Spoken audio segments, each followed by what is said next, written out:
This is Unsiloed, brought to you by Alumni FM, connecting people through stories. Welcome to Unsiloed. I'm Greg LeBlanc, and I'm here with Rob Cross, who is a professor at Babson College. He's also the co-founder of Connected Commons, which is, I guess it's a consulting / research organization that's been working with many companies for many years on a lot of the topics that you write about in books, such as the most recent book called Beyond Collaboration Overload. But you've also got a bunch of others: The Hidden Power of Social Networks, The Great Man is Dead. I love that one.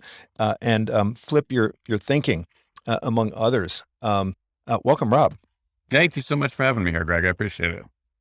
So, it's kind of paradoxical when you see this book on, Beyond Collaboration Overload, because I think, if you were to describe the trends and movements in management and organizational behavior, organizational design in the last 10, 20 years, it seems like the entire thrust of, managerial initiatives have been around encouraging collaboration, right? I mean, we've been, busting down silos. We've been flattening hierarchies. We've been, creating all these dotted line relationships, right? We've been promoting brainstorming. We've been promoting hackathons. The servant leader, who is someone with an open door, and you can continuously communicate with them, and they listen to everybody. And I mean, those are the things that are supposed to be the virtues of good leaders and of good organizations. And I think what you're saying is that, well, hold on a second.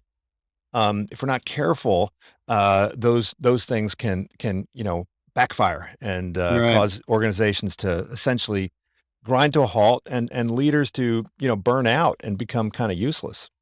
Right. Yeah, and so it's important for me to say that when I'm thinking about collaboration, I'm not thinking about that concept that we all have in our mind of a group sitting in a team room and kind of generating the great idea, right? That kind of teamwork and way of interacting is essential, right? It's critical to how innovations evolve, how we deliver things greater than our own abilities for clients or markets or other things like that.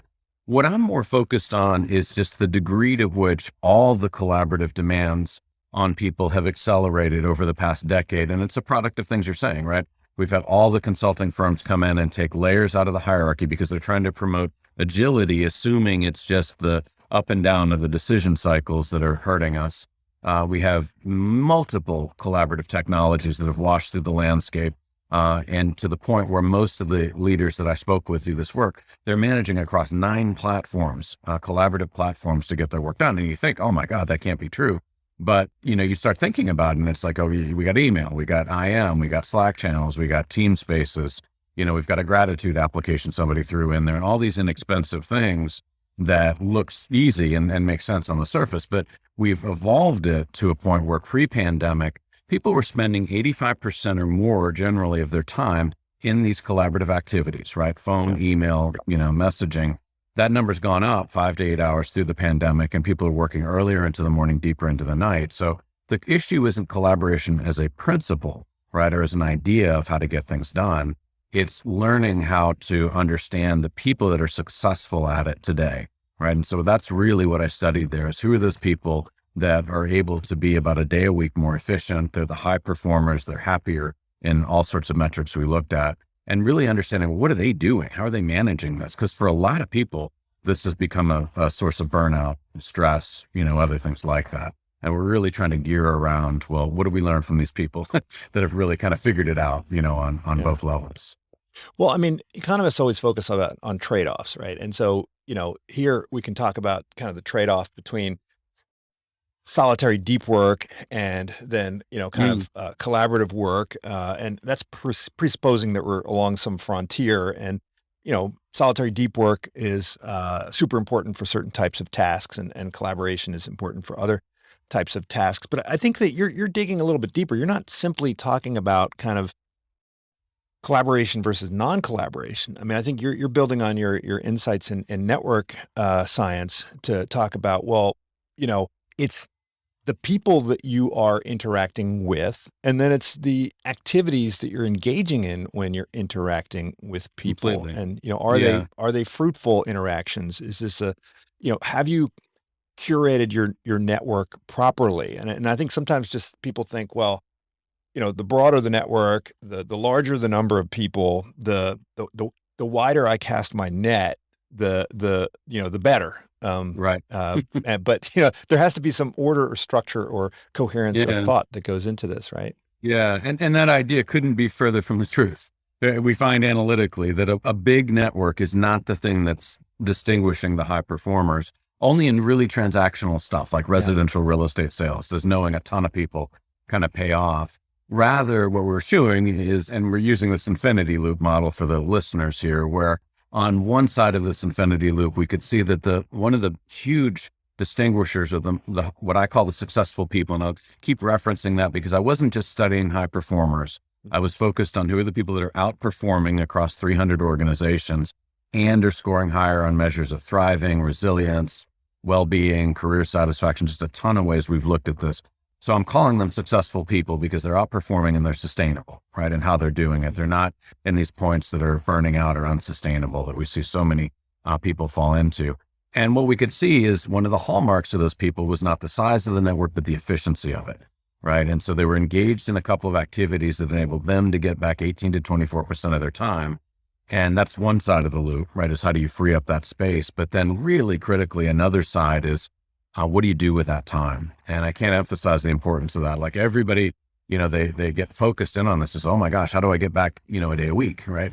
and I can talk to that, but it's a losing proposition if you don't then use that time differently, right? Part of the problems of the pandemic right now we're going through is, pre-pandemic, we had, let's say 8 1-hour meetings. And then somebody through the pandemic got a great idea. Well, let's just do them 30 minutes.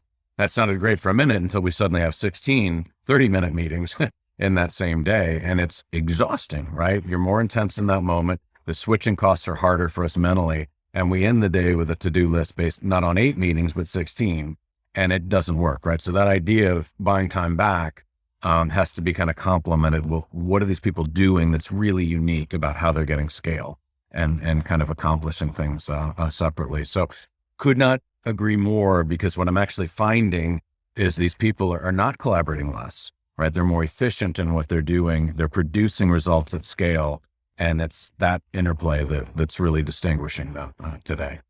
Now, one of the things you say in the book is that, people aren't trained in social capital, right? And, I think I'm an educator, so I teach MBAs and, participate in kind of curriculum design and stuff. And so one of the things I hope we'll talk about over the, rest of the podcast is, is there really this gap between kind of what people need to know in order to be good managers and what, they, think they need to know, or what they are learning, or what, educators think they need to know. And, I guess educators, they only want to teach things that they're built on social science. And I guess a lot of people are skeptical about some of the things that are super practical because maybe the social science is not as well developed as some of the other, things that we have in our toolbox.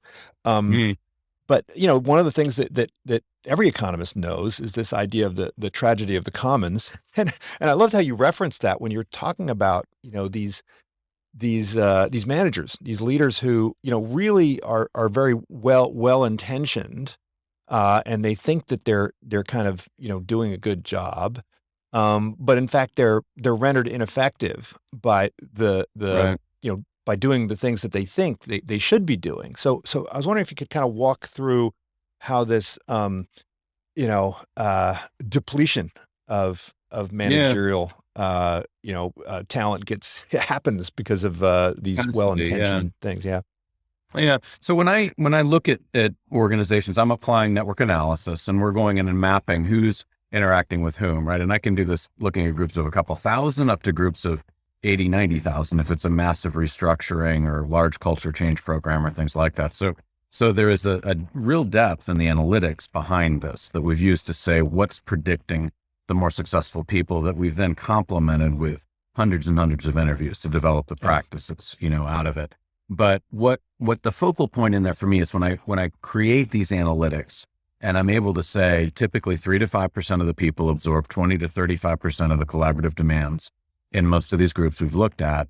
And those are the ones that oftentimes are getting overwhelmed and overconsumed. And it can be driven by a whole bunch of different things. So one of the big problems today is organizations are designed, and they're being heavily influenced by these consulting processes that are saying you're going to get agile if you just take layers out, right? Or you're going to get agile if you just form a bunch of scrums and kind of have people go after it. When you actually look at it in the network, that's not true, right? You see that you create this implosion of collaborative demands that introduce their own inefficiency. So let's just take the one I just said, 3 to 5% of the people, 20 to 35% of the demand from a collaborative standpoint.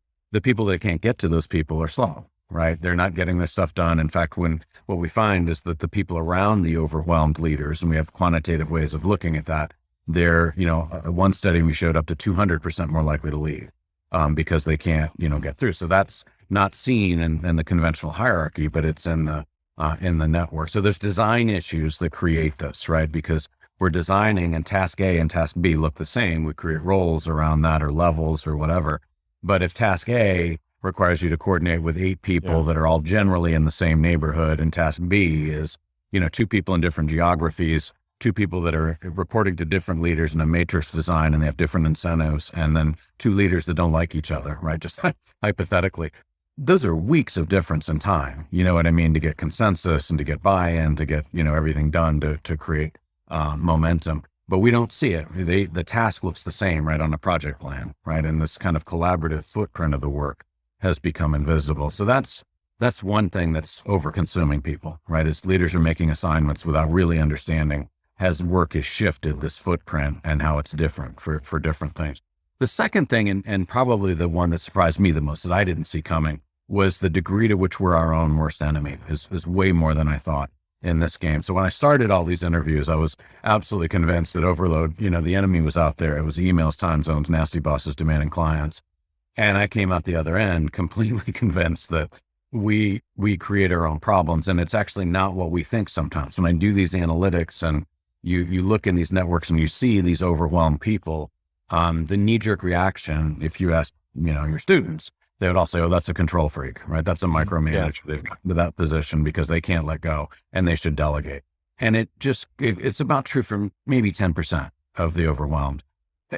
People get in these positions also because they're servant-based mindset to leadership, like to reference something you were talking about, right?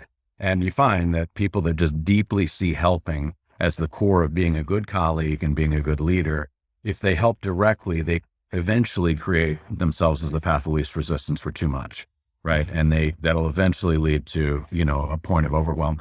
And it's insidious beyond belief because it actually feels good right up until it doesn't, right? You feel like you're doing what you should be doing. The system's reacting around you. Everything's positive right up until, you lose a key employee or significant other says no more, whatever it is that you've kind of hit a. But so you're saying it's not just that they're refusing to say no to stuff, right? A lot of times it's portrayed as, oh, hey, you need to start saying no. It's also that they, they volunteer. They say, oh, hey, let me help you out, or let me become a part of this discussion or this conversation, and they kind of interject. Huge problem. Yeah. In fact, in the book, I was describing a lot about this guy Scott. That's disguised, but I watched his career where he just shot up, meteoric rise. And then faltered and almost lost his job and his marriage, in large part because of this, and then kind of made some adjustments and got back out. But that was what he did, right? He would see these things evolve over emails and feel this pressure to jump in and say, we should think about this, right? And not micromanaging. He desperately wanted his team to know he was there, right? I'm here, right? And I'm contributing. And what that did though, is he always only had part of the issue.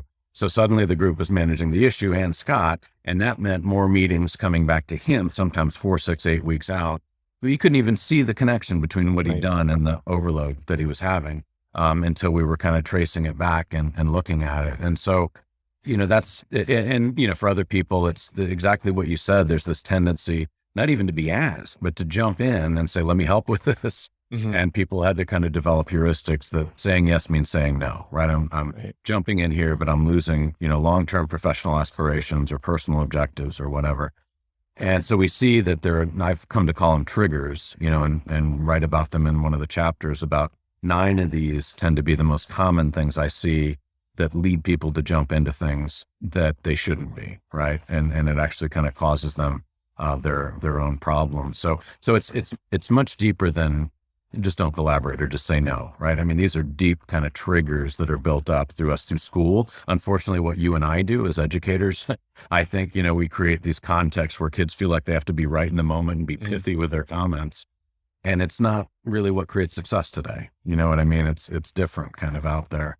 So that was a big surprise for me, right? Because I just didn't expect it to see it at the magnitude that we do kind of create our own challenges sometimes. But then also kind of it shapes the people that are in that kind of sphere, because then they start, waiting Completely. for or listening for, or, Completely. they're looking for that approval or that go ahead, or, they sort of become codependent, I guess, on this dysfunction. And Right. what they really need is they need, to be held accountable, but, there has to be some delegation that takes place, right? Right.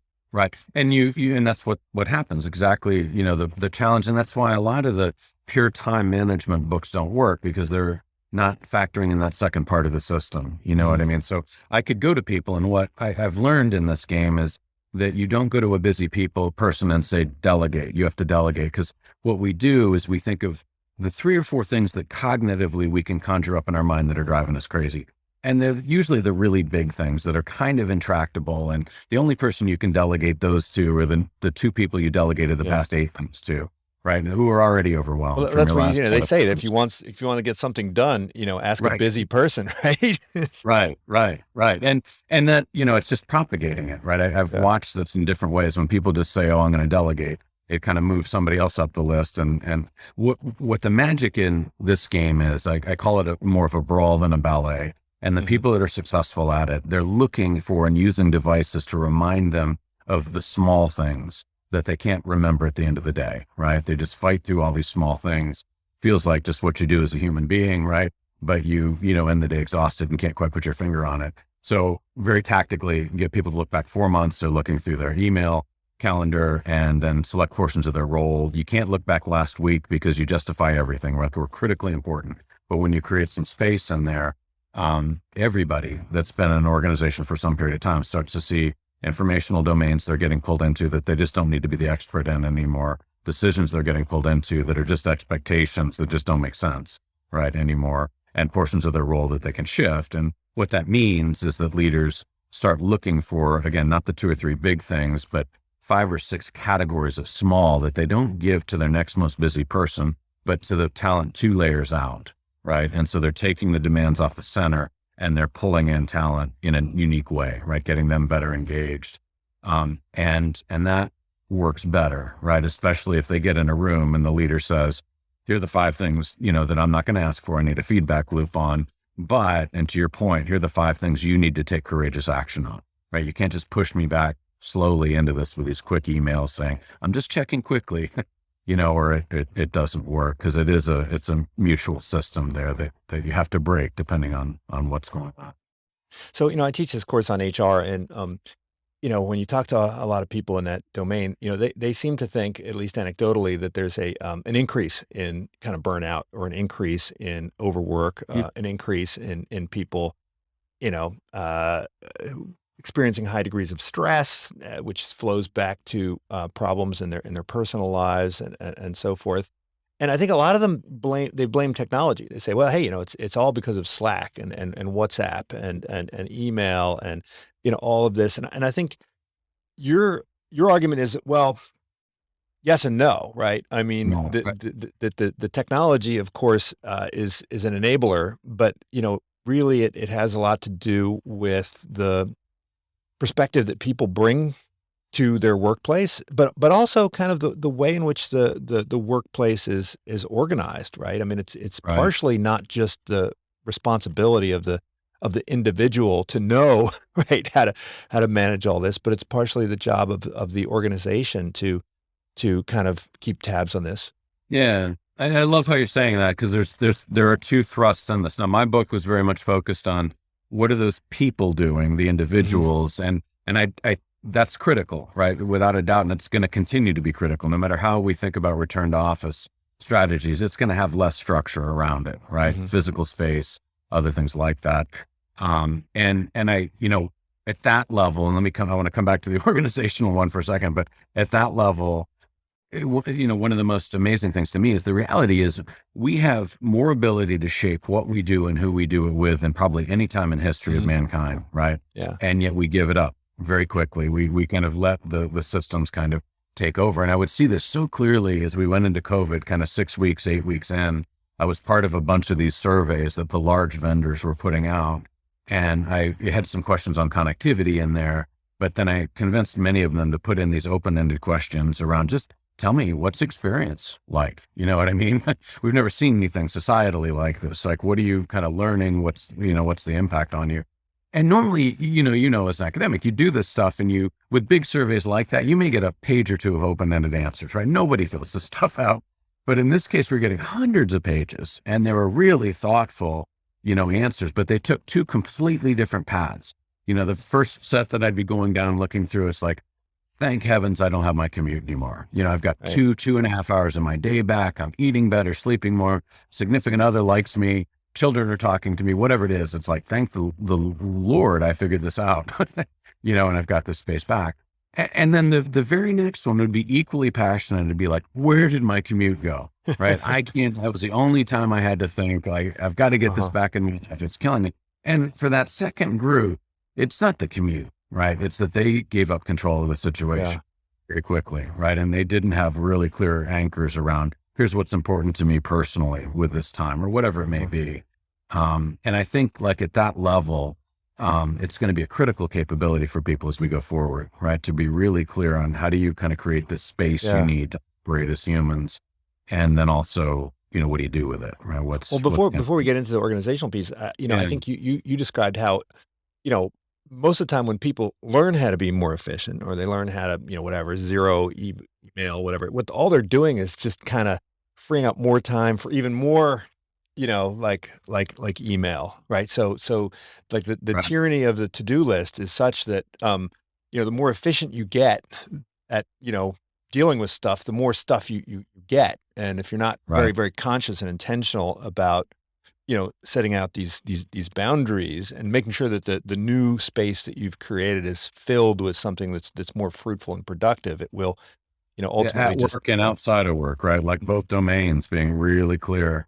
I would see overload hit people in kind of two ways. One would be just these surges, right? A big project hits, promotion, things that there's a definable beginning and hopeful endpoint, right? Mhm. That you figure out, right? You work your way through it.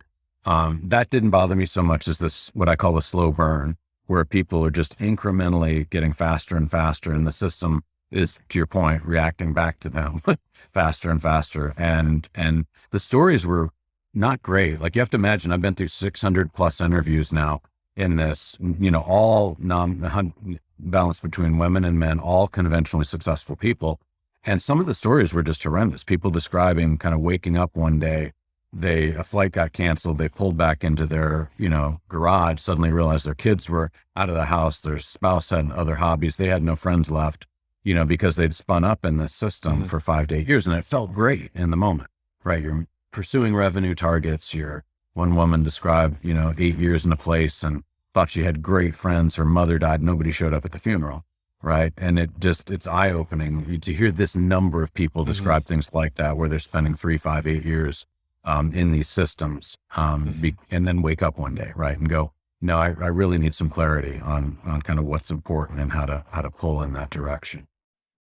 Well, I mean, is this good for the companies, right? I mean, we had trouble abolishing slavery because, slavery paid. I mean, the slave owners Yeah, were making tons of money off slavery. I think we in the HR world, we like to think that, healthy employees are gonna lead to more profitable enterprises, but there's a lot of evidence that, when these folks burn out, then, they're gonna be hard to replace and so forth, and what was puzzling, your story about Scott, which was interesting to me, was that, they were like, "Hey, we're about to fire this guy." Like, why aren't there more kinda early warning signs? Why isn't there more of an effort? I mean, yeah, I think of this as operations, right? So if the empty Coke bottles are piling up on the on the assembly line, and then the juice is spraying all over the factory floor. Like normally the alarm bells go off and you got to go in and reshuffle things. So if Right. if you have these decision making bottlenecks that are causing everything to go haywire, and then the machine's about to frazzle and you know you have to get rid of it. Like, why wouldn't you want to stop that? Why aren't companies doing more to do Yeah. this? Yeah. I mean, I think at the heart of it, I think it's a lack of the right analytics for kind of Mhm. how our organizations have evolved. So, just roughly speaking, for most people, I was saying 85% of their time is in collaborative work, email, IM, all the things we talked about. And yet we don't have mechanisms to see where that time is going, right? And manage that, Mhm. the work that's allocated, or to understand kind of how people are spending that time. We can track expenses down to 2 decimal places, Mhm. right? And argue over a dinner receipt or whatever it may be. But the magnitude of that and the invisibility of it is really tremendous. And I find this all the time. Like, I go back into organizations if they're thinking about a restructuring, or they're, worried about a certain individual or groups of individuals, and you show them and you say, look, this isn't sustainable. Like, what you've created, the role you've created by common laws of physics does not work, right? With these multiple matrix dimensions and other things. And people change their mind immediately. They're like, yeah, you're right. But, this didn't work. And I think in Scott's case, the knee-jerk reaction in a situation like that is, you see a leader, they're faltering, the scores are going down, and you say, well, you know what you say, right? He wasn't ready, right? He wasn't kind of who we thought. Or if you pull him in from the outside, it's, oh, he's not us, right? And or she, right? Obviously. But in that case, they had the evidence to kind of say, and the CEO had the insight to say, you know what, maybe it's that, because, and it's a horrible thing, right, when it happens, because that person gets stigmatized, and it, generally is going to go somewhere else. They're not going to wait 5, 8, 10 years to get another shot at something. And then with the analytics, it became really obvious, right, what was going on and what the solutions needed to be. So I think that's one of the big challenges that we have going forward, is leaders they're shooting blind too much right now, and kind of making decisions and restructurings. I was on 2 different calls today with top teams, kind of talking about this and the significance of it that gets created with your Coke bottle, right? It's spraying everywhere, but nobody really sees it, right? It's this, you keep this persona, this face on, and the way you see it is in the attrition. It used to be that when people couldn't get connected enough in these networks, that was the biggest driver of attrition. Now our models are showing it's very bimodal. It's those people Mhm. that can't break in, but it's also the overwhelmed. And, what human capital experts often miss is that attrition event, when it happens, it costs way more than just the acquisition of those people. You know what I mean? When they Yeah. look at the cost of turnover, it's the network that gets disrupted, right? And it's very easy to calculate economics on that show, the severity of that in some instances when these well-connected take off. Well, I was talking to Ben Waber a couple months ago about, Mm. uh, developing kind of sensors, or, Yeah, yeah, feelers that where you can kind of get a picture of, like, okay, how are communications happening? How are decisions happening? And one would think that now, with so much remote work and so much stuff happening, through these communication tools, that we would be able to, I mean, hell, we're instrumenting entire assembly lines with cameras, and we know exactly where the, UPS box is at every moment in time. So why wouldn't we kind of be able to track where a decision is at a given moment in time, or, yeah. how people are communicating and interacting, and so forth. Is it just that it's too new? We just haven't really thought about I it too think much, it's a or? lot of issues. It's funny. I talked to Ben a good amount, right? We're in very similar spaces. And my last interaction was with him and 5 or 6 other people that look at passive analytics like Mhm. that. And it was I've never seen anybody as fired up as Ben was around the ethical implications of it, right? Mhm. And really starting to think about, gosh, there can be different reasons that people are at these points on these networks. And Mhm. suddenly, if we're creating algorithms that people are acting on, even if we're not saying, go do this, right? They form their own impressions. He was very concerned about that. And so had so much respect for the way he was coming at it and how he was thinking about it and what they're doing at Human Eyes because of that, that I think is awesome. But those are real implications, right? So we have technically, companies for years have been able to mine emails, right? I mean, they're the property of the companies, but the social implications of it, right, have been a big deal. And then more recently, the legal and privacy implications. So But even if you'd ask me, yeah, but even if you yeah, just gave someone, like, you know how you have these health interventions where, you just fill out a survey or whatever, and, you fill out your BMI and they're yeah, like, oh, you should do this. I mean, if you could somehow just realize, like you talked about, biased learning, and you talked about how, people tend to be yeah, influenced yeah. by the people around them rather than seeking out the people whose influence is best. You could presumably identify that very quickly with the push of a button, be like, oh my gosh, like I've only talked to the same four people, Completely. Yeah, and we know like that's been one of the ones that has driven me a little bit crazy. And I'm not going to mention vendors, but there've been a lot of these that are looking at passive analytics. And there's challenges with the sensor devices, right? Because they require being in the same space, right? yeah, Generally yeah, speaking. So I've had good success with them on oil rigs, with call centers, you know what I mean? Things like that, where people are in close enough proximity that you can do things with. And some of those are fascinating, right? Because they've evolved from just things that kind of connected to yeah. things that are measuring physiology now, right? And so I can see Greg stressing me out, right, in this interaction or whatever. And so it's pretty powerful, the things you can do if you have that proximity ability. But beyond that, if we're looking at things like kind of passive analytics, like email, calendaring data, other things like that, I couldn't agree more. Like there are certain uses of that for the individual that are wildly powerful. We know that, for example, one of the biggest derailers of people is if they rise in an organization and continue to hold with 60, 70% of their trusted ties back where they came from, right? It just starts to shape what they think is important. They suddenly have blind spots built in that they're not aware of, that a simple, like you say, push of a button, and not showing, as Greg not talking to Rob, but just showing it in bubble charts, right? Here's a sphere that's important to you that you're not leaning into as much as you should, right?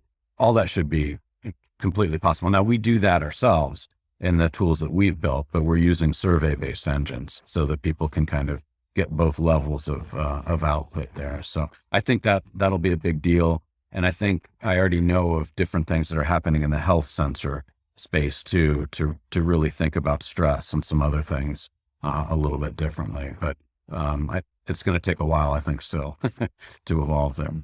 Well, in kind of the people operations or strategic practical management space, you talk about meeting science, you talk about interruption science, and there's Mm, an email science, right? These are super interesting and practical areas of research, but they haven't really made it into like a curriculum. And I'm just thinking that at my business school, a course on meeting science might be a lot more useful than, right, so right, some of the right, classes that we right. offer. But there's not enough researchers, I guess, available in this space. Why? Well, it's not the Why? researchers. It's the you're gonna really get me going. But I'm gonna let loose. It's that the academics have gotten so far talking to each other, right? And Uh-huh. they've built out mechanisms that reward things that have become very, very theoretical. When I started this, 23 years ago, I was thinking I wanted to be the academic that bridged practice and academia. It was feasible back then. But now with the war of, methods and the finite contributions of theory that count for these 8-tier journals, it's just driven, a separation out there. And so I couldn't agree more. That's why I love Babson. And it's why I moved there is, you see these kids getting taught some stuff they need versus one of the schools I was affiliated with earlier. There was an entire course built around calculating the weighted average cost of capital. I mean, a whole course, Mhm. right? And that these kids go into organizations and they're all excited to show how they can do it. And then they're told, no, it's 15% here. Right. And it's great knowledge, but pretty Yeah. useless in the moment. And I think at some point, there's got to be an accounting for that and a shift back to say, here's what's needed, because Uh-huh. that's, I think more of what we see is that kids need to learn how to move quickly, how to do other things to be successful in these places.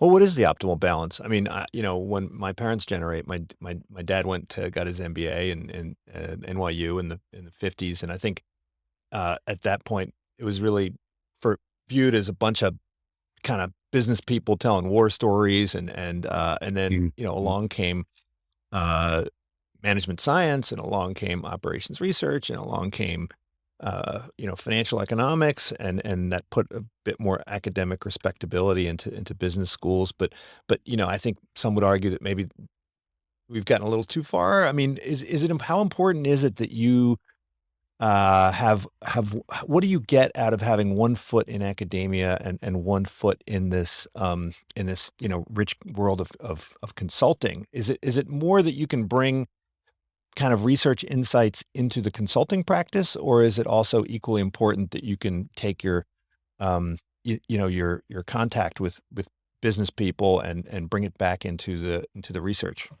Yeah. Yeah. So I think it's actually both. I think they inform each other. And I actually, believe it or not, people sometimes look at the commons and they think we're doing a lot of consulting, and we don't really. We actually build tools that from the research, that enable the companies to take action on the findings, right? And so my deal with the group is we raise a certain amount of money every year, but I've never touched a penny in it, right? Everything goes back into funding the research and then building tools that they can put into action. So as an example, we did a lot of work on this collaborative overload idea and figured out, okay, there's 25 things that create efficiencies for people. We built that into a diagnostic. We've had over 100,000 people come through and take that. I put it in HBR, other things, and so we had a lot of people come through.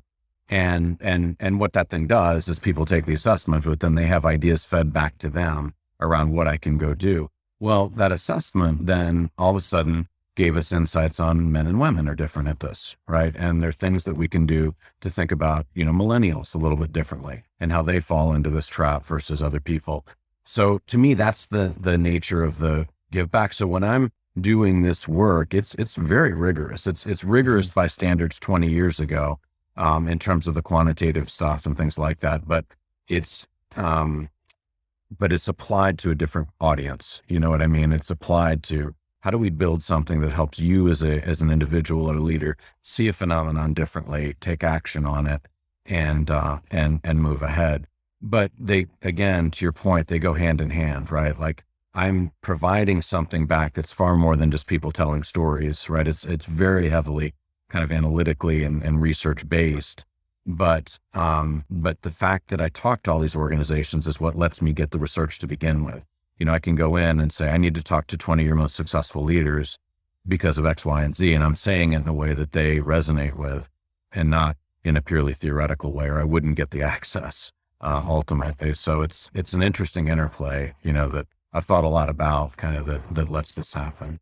Now, there was a lot that you talked about with respect to establishing norms and productive norms around meetings and emails and so forth. And there's only so much you can do just sort of as an individual, telling people, hey, this is how I do it. How can leaders change those norms? I mean, would it make sense to have formal policies? Would it make sense? I mean, Amazon has defining principles like, disagree and commit and so forth, but there isn't like they also have sort of a very specific way of doing meetings, right? Which is not baked into their organizing principles. It's just sort of a cultural thing. How can you kind of change those norms around emails and around meetings and around how people interact with each other? Yeah, it's a great question. So for me, and I think for, especially the audience you have here, what I'm always focused on is there are principles, right? And we've done analytics at big organizations and things. I can't name the names of companies, but they would say, okay, we're only going to have X kinds of people in a given meeting and that sort of thing, right? You can start to actually see, quantitatively, what are the practices that we want to institutionalize. But what I really see, let's assume that you're not in that C-suite level and kind of taking action there. When I see the more successful people in these organizations, they don't tend to look at email and say, well, you know what, I can't control all of email, so I'm not even going to try, right? They'll look at it and say, you know what, my team generates about 50% of the email I have to process, and I can't influence that sphere, right? And so they'll sit down and say, not, what am I doing? But they'll say, what are 4 or 5 norms we want to adhere to? So as an example, if you have to write email at 10 o'clock at night, because that's the only time you have, don't send it, right? Because if you send it, then you're starting a 10:02 response, 10:05, 10:07, and it's propagating the always on culture. Send it on a delay, right? The next morning it goes out. Or you don't write emails that are 9 paragraphs long where you're hiding what you want in the 8, right? Bullet point format, whatever it may be. So I found an incredibly easy thing to do that yields far more time. People are surprised by this all the time, is you get a blank piece of paper, you draw 3 columns down it, or put it up on a virtual space, so you can get your team together if that's how you're doing things today. And you list in the first column, here are all the ways we're collaborating, right? So it's email, it's instant messaging, it's the team space, it's Zoom calls, whatever it may be. Then the second column is identify as a group, right? 4 or 5 things we want to do, like positive norms we want to follow against each of these things. And then the third column is, 4 or 5 things you don't want to do, right? The things you want to stop. It takes no more than an hour to do. You have consensus in it, right? And you get efficiencies back really quickly, because people just say, okay, we're not going to CC all, right? We're going to have some ideas around that, or we're not going to write 8-paragraph emails. Here's how we're going to operate. And you also get the new people up to speed on this quickly. The number of leaders I would talk to when I started this game, and I would say, well, do you use email for that? Oh, no. We get off email when you have the second disagreement or whatever. You go to a richer medium. So that's a great norm. Well, I was like, well, how did new people figure that out? They figure it out. You know what I mean? And there's no consistency in it. But if you could raise that game for everybody, it has a big impact. So it's a super simple device, and people would laugh at it, but it has enormous impact on kind of getting agreement on how we're collaborating and securing some of that time back in places. Yeah. Now, that sort of loop that you have, right? Part of it is about kind of, clawing back some time, and then part of it is redeploying that time in a better way. And I think, it also has to do with, rearranging your network, and focusing on what you call kind of non-insular, networks. Right.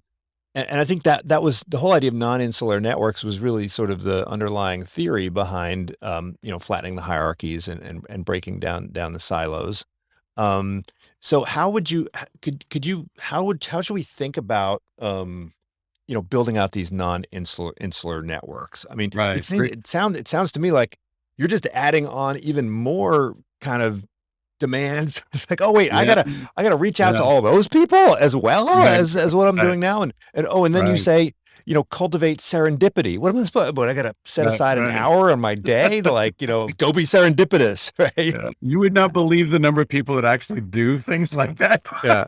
That they manufacture it. It was funny. I mean, that totally caught me off guard too when I went through this. But yeah, it's a really good question. And that's why the book is laid out the way it is. And when I'm talking to leaders, that's why I'm talking to them, because I can't come in and say, here's the kind of network that the high performers are exhibiting, because it requires more time. You've got to start with, here's how you buy that time back, right? Here's what they're doing to get the efficiencies, and then what they're doing out there. But, what the research has shown, and I'm standing on the, the shoulder of legends with Ron Burt and others that kind of found this idea of the non-insular network in the 70s and some degrees even earlier, were predictors of performance. What I've seen in my own work with the consortium, it has consistently been the second biggest predictor of a high performer, is this ability to kind of not have a big network, but network with more of those bridging ties into other pockets of an organization, people with different capabilities, other functions, other geographies. But it leads to that awesome question you're asking is, well, what the hell do I do with that, right? So I know I need a non-insular network, but does it mean that I'm talking to everybody, and if they have different capabilities, I start going to scientific conferences that don't have any relevance to me. And there may be merit in that, but what I was really interested in all the interviews with the high performers, and again, these companies are all top organizations, and they're giving me their top performing men and women in each case to talk to, or some of their top performing men and women. Is how are you doing that, right? What are you doing that's building this network? And what I found is they tended to spend about 20 to 25% more time than the average person in exploration, right? So they'd be reaching out, not to the whole world, but to areas that were tangentially relevant to them, right? And saying, gosh, what if we, what are the commonalities we have? What are the possibilities of integrating what we do and go to market or deliver a client solution differently or whatever? And so it was a form of networking that wasn't, trying to figure out how do I get up the hierarchy, to the next step. And it wasn't, I need help right now, right? It was kind of sowing this foundation of understanding what other people are doing, creating an awareness in your head of what are the possibilities to integrate. And then when those opportunities came by, those people that do that time, spend that time in exploration, they have a much greater platform to produce something bigger, right? So they're then coming in with a solution. It can be a piece of software code. It can be a, consulting engagement, a financial transaction, but they're integrating and producing a better outcome than those people that don't do it, right? Those people that are just kind of staying local there.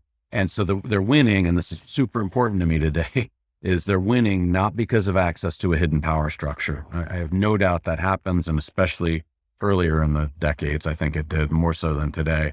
But they're winning because they're producing a bigger outcome, and they're building a network at the same time that then starts bringing them things, right, Right. over time, right, and they get pulled into things. And so that's, on that idea. And there's some other nuance in that chapter around ways they build connections around the work that enable them to scale themselves too. That we find they're much more likely not to try to own everything, but to figure out their unique value add and then diffuse ownership so that they get greater engagement from people, and their contribution is targeted to what they can do well versus owning everything.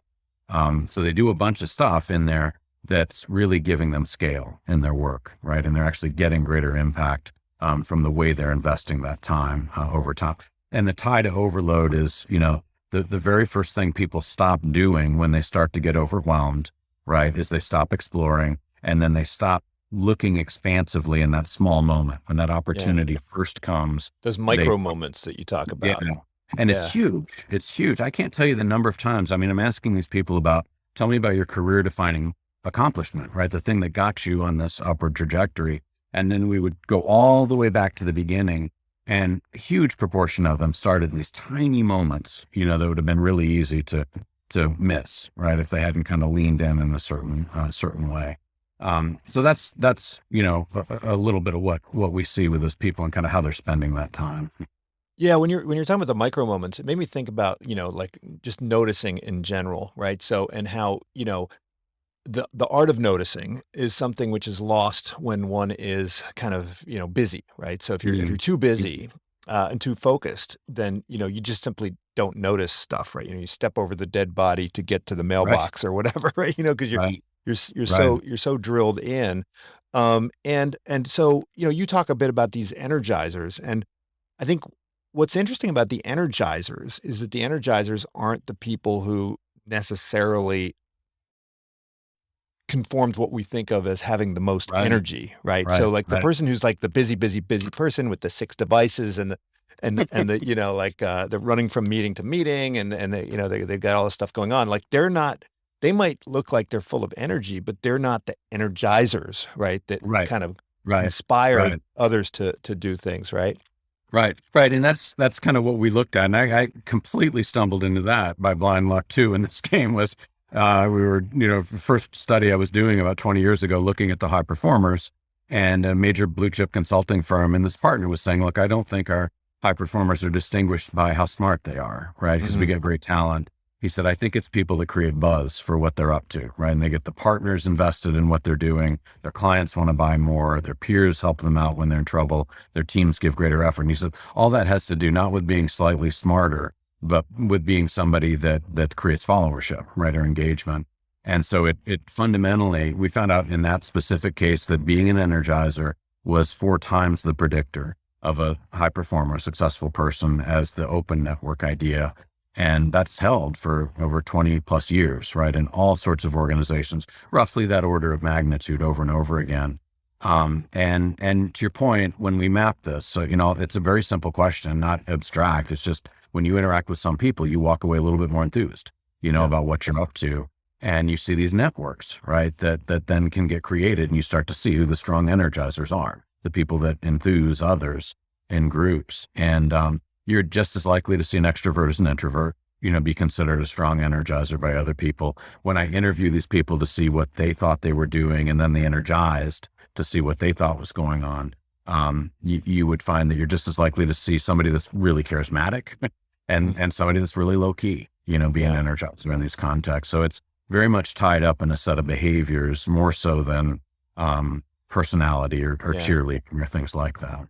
Well, I mean, it's really a story of social contagion, right? And how, Yeah. there are these huge externalities. And it also says it kind of makes us question performance evaluations in general. So, Right. when we think about performance evaluations, we generally focus on, success that can be attributed to that individual rather than the impact that they have on those around them. And I know, like in basketball, there was that article, I don't know, 10 years ago about Shane Battier, right? Remember, you remember that? I don't know if you remember Mhm. the article in the New York Times Yeah, about, yeah, how yeah. he had like 2 points a game, but everyone else was better. Better because he was And there. Yeah, I guess we're only now kind of, I don't know whether we have similar models for employees, but you talk about the de-energizers and how they sort of leave a wake of despair right, in their right. path. And the sad thing is that those de-energizers, it's not their inherent nature. It's usually they're like they've been traumatized by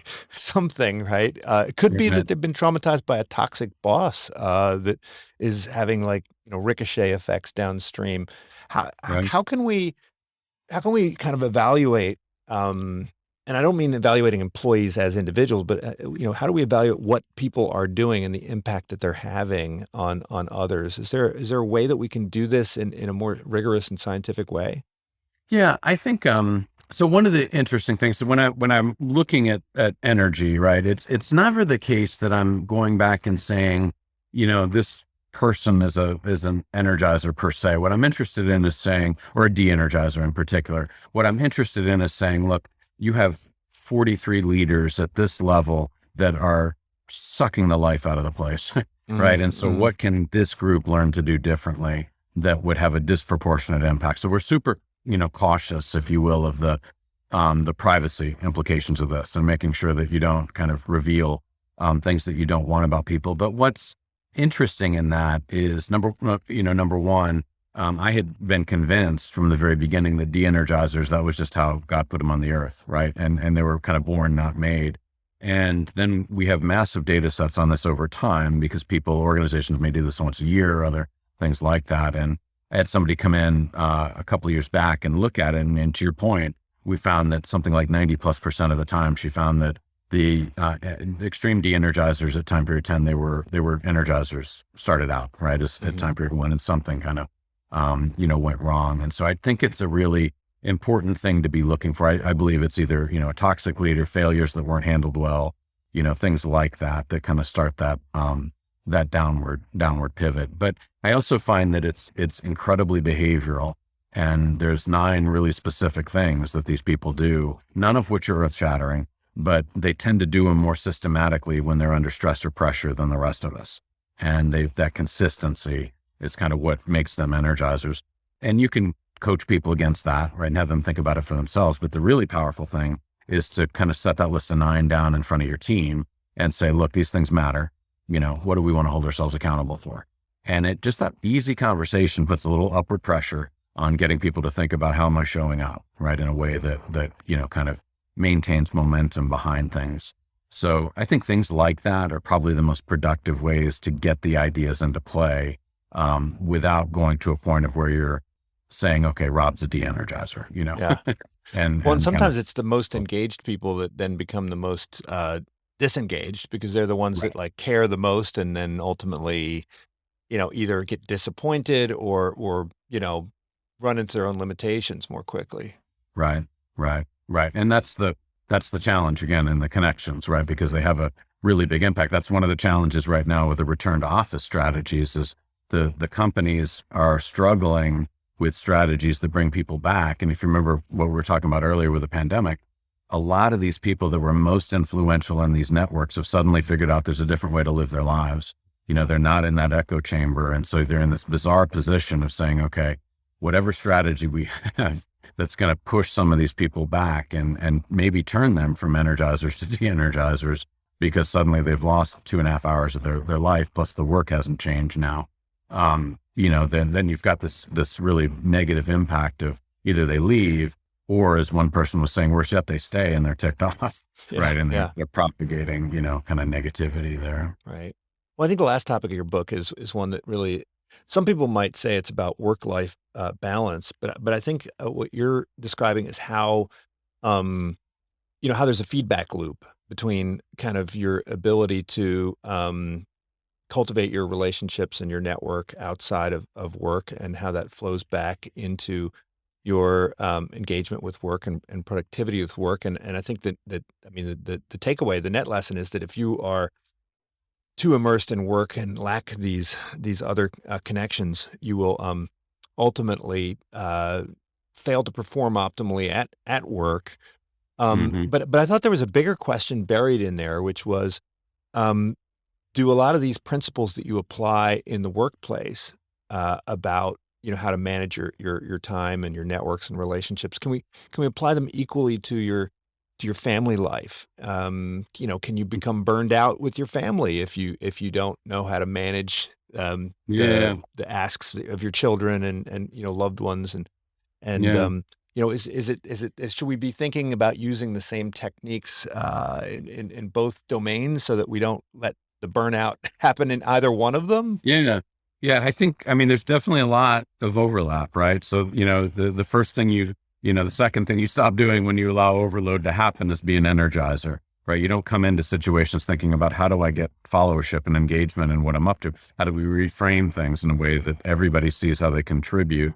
You come in saying, I need these three things done, right? And now you think about, okay, as a parent, when I'm overwhelmed and stressed, do I come into my house and talk to my children in a way that's getting followership and engagement, or do I come in saying I need these three things done, right? Right. And we've all had the bad parent moments, right? When you're under pressure and you're like boom, boom, boom, and it doesn't work. And so there's really the biggest thing that I found about these people I call my 10 percenters, and they're outperforming like crazy, but they're living life more on their terms, is they are really dogmatic about maintaining dimensionality in their lives. And by that, I mean, they're far more likely to have at least two and usually three groups outside of work that are a big part of their life, right? And this can take the form of athletic groups like soccer or running. They can take the form of religious, affiliations, book clubs, music, all sorts of different hobbies. But what it does is it allows these people to kind of have and maintain an identity that's Mhm. broader than work. They're runners, they're lay people in their church, they're civically minded people, and they're around all these other people that are coming at life from different perspectives, right? And so suddenly they're kind of sharing ideas and thoughts with a male person, right, or a bricklayer or whatever, that they just don't get in their lives, right? At work they become very unidimensional. And if I had one thought that I'd kind of leave everybody with on this is that's in my mind the single most important thing you can do is maintain that dimensionality, not by yourself and running alone in the morning, but by engaging with another group, because it enables you to kind of go through and you experience the vagaries of work differently. You just don't get caught up in the minutia as much. When I would hear people that just had really horrendous stories of their careers, and kind of had fallen into a defensive posture, usually that's what had happened. They'd allowed work to slowly take over and they'd abandoned those groups and they couldn't get back in. And usually it starts happening mid-30s, right? As work and life takes over. So that'd be the kind of last thought I guess I'd leave with people. It's Yeah. super, super important to maintain.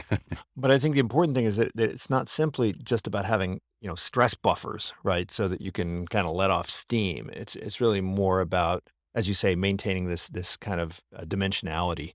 Right. Um, and Right. It's not and just venting. Like yeah, it can be a piece of how we handle this, but there's too much of it coming at us today. And you just take one issue that bothers you at work, unpacking that with somebody and explaining all the interdependencies, and then allowing a little empathy to come in, yeah, and then maybe an idea or two. That's an hour discussion, right? And let's say we get hit with 10 of these things each day now because of all the modalities. Nobody wants to hear it. You know what I mean? And so a part yeah. of this game is not about venting and kind of common sense there, but is about how do you rise above it, right? How do Well, you engage? venting's a great way to get kicked out of your soccer league, right? Right, right, right, right. All right. Well, Rob, this has been fantastic. I think we barely even scratched the surface of this book, but there's also a whole bunch of other books that are really wonderful. So, everybody, check out Beyond Collaboration Overload. Rob Cross. Great chatting with you. Hope to see you in person sometime soon. Thanks so I would much. love to. I would love to, Greg. Thank you so much. This is Unsilo, brought to you by Alumni FM, connecting people through stories.